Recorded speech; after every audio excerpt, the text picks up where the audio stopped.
দীর্ঘদিন জাতীয় দলে নিষ্প্রভ ছিলেন ভিনিসিয়াস জুনিয়র। তবে পুরনো গুরু কার্লো আনচেলত্তির ছায়ায় যেন নতুন করে নিজেকে খুঁজে পেয়েছেন রিয়াল মাদ্রিদের এই তরুণ তুর্কি। রিয়াল মাদ্রিদ থেকে উড়ে এসে ব্রাজিল দলের দায়িত্ব নেওয়া এই ইতালিয়ান কোচের অধীনেই প্যারাগুয়ের বিপক্ষে একমাত্র গোল করে দলকে এনে দেন মূল্যবান জয়। আর সেই জয়ের হাত ধরেই কনমেবল অঞ্চল থেকে নিশ্চিত হল সেলেসাওদের 2026 বিশ্বকাপের টিকিট।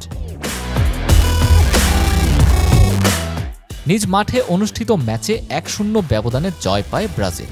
ম্যাচের একমাত্র গোলটি আসে প্রথমার্ধের 44তম মিনিটে। ডিবক্সের ভেতরে কুনহার কাটব্যাক পাস থেকে নিখুঁত ফিনিশিং করেন ভিনিসিয়াস।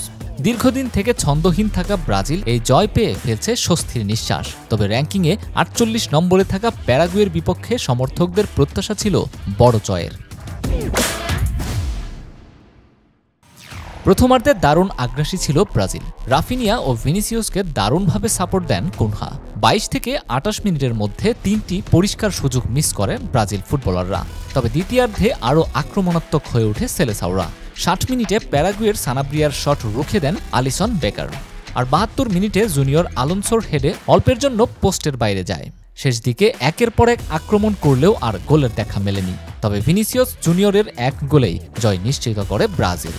এই জয়ে 16 ম্যাচ শেষে 25 পয়েন্ট নিয়ে বাছাই পর্বের 3য় নম্বরে উঠে আসে সেলেসাওরা আর নিশ্চিত করে 2026 বিশ্বকাপের চূড়ান্ত পর্বের অংশগ্রহণ। পুরনো গুরুকে পেয়ে যেন ঘুম ভেঙেছে ভিনিসিয়াসের। এই ছন্দ ধরে রাখতে পারলে কানাডা, মেক্সিকো ও আমেরিকায় সেলেসাওদের সামনে থাকতে পারে আরও বড় কিছু। নূরে আল জুবায়েদ, বাংলাদেশের খবর।